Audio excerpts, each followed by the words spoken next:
என்ன மக்களே, இது டிக்கெட் டு ஃபினாலே வீக். எந்த பிக் பாஸ்லேயாவது இந்த ஃபினாலே வீக்கில் இல்லைனா இந்த டிக்கெட் டு ஃபினாலேயில் வந்து பர்சனல் கண்டென்ட்லாம் வந்து காமிப்பாங்களா? எப்போவுமே வந்து டாஸ்க்கு அது மட்டும்தான் இருக்கும். டாஸ்கில் நடந்த சண்டை. ஆனால் பாரு எதுக்காக நம்ம சொல்கிறோம், இந்த சீசன் ஃபுல்லாகவே வந்து பாரோட சீசனாக தான் இருக்குது. ஸோ எதனால இப்போ தெரியுதா? ஏன்னா இன்றைக்கி வந்து 2 ப்ரோமோ, நேற்று வந்து ப்ரோமோ, எல்லாமே வந்து பாரு தாங்க. ஸோ இதுக்கப்புறம் வேறு என்ன வேணும்? இனிமேலும் வந்து பாரு வந்து இல்லை, பாரு அவ இப்படின்னு சொல்லிட்டு இருக்காங்கல்ல, அவங்க வந்து சும்மா புலம்ப வேண்டியது தான். ஏன்னா இந்த சீசனோட வந்து மெயின் ஹைலைட்டே வந்து பாரு தான். பிக் பாஸ் ஒன்று பிளான் பண்ணி வச்சுருப்பார் ஆஸ் யூஷுவல். ஆனால் நம்ம பாரு வந்து அதெல்லாம் வந்து போட்டு உடைக்கிற மாதிரி வந்து பண்ணுவாங்க. ஸோ அதுதான் வந்து நடந்துகிட்ருக்கு மக்களே, டிக்கெட் டு ஃபினாலே. ஆனால் இங்கே வந்து இப்போ தான் வந்து பாரு வர்சஸ் கமருதீன் சண்டை வந்து எக்ஸ்ட்ரீம் லெவலில் போயிட்டுருக்கு.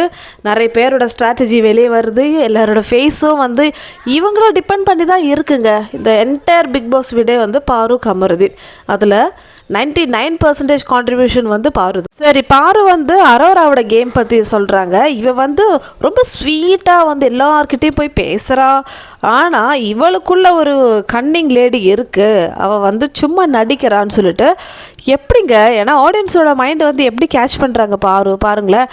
ஏன்னா இப்போது நம்ம வீடியோலேயே வந்து இதுக்கு முன்னாடி நான் ஒரு வீடியோ போட்டிருந்தேன். அதில் வந்து அரோரா வந்து பாருக்கு சப்போர்ட் பண்ணுற மாதிரி விக்ரமுக்கு வந்து பேசுவாங்க.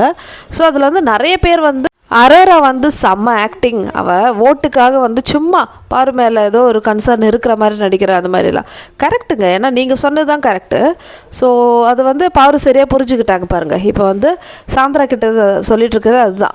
2 விஷயம் சொல்கிறாங்க. ஒன்று கமருதீனை பற்றி, அப்புறம் அரோராவை பற்றி. ஸோ கமருதீனை பற்றி என்னென்னா, அவன் கொஞ்சம் யோசிச்சிருக்கலாம். இவ்வளோ நாளாக பழகிற பொண்ணு அவகிட்ட போய்ட்டு இந்த அளவுக்கு வந்து ரூடாக பிஹேவ் பண்ணுமான்னு சொல்லிட்டு கொஞ்சம் யோசித்து முடிவெடுத்துருக்கலாம். ஸோ என்னதான் இருந்தாலும் நாங்கள் 2 பேரும் பழகியாச்சுல, நம்மளுக்குள்ளே என்னதான் டிஃப்ரென்ஸ் இருந்தாலும் அது வெளியே போய் பார்த்துக்கலாமே. இப்போ நம்ம கேமில் ஃபோக்கஸ் பண்ணலாம், அந்த மாதிரி பண்ணியிருக்கலாம்.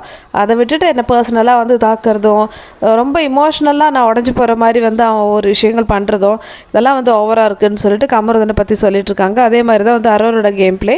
அவள் வந்து ரொம்ப கன்னிங், ஆனால் பார்க்குறதுக்கு எல்லாருக்கிட்டையும் ரொம்ப ஸ்வீட்டாக பேசுகிற மாதிரி இருக்கும். அரோரா அப்படியே வந்து ஆப்போசிட். அவள் அப்படிலாம் கிடையாது, எல்லாமே வந்து நடிக்கிறா கேமுக்காகன்னு சொல்லிட்டு அரோராவை பற்றி போட்டு உடைக்கிறாங்க. எப்படி வந்து நம்மளுடைய மைண்ட் வந்து கேட்ச் பண்ணுறாங்க பாருங்கள்.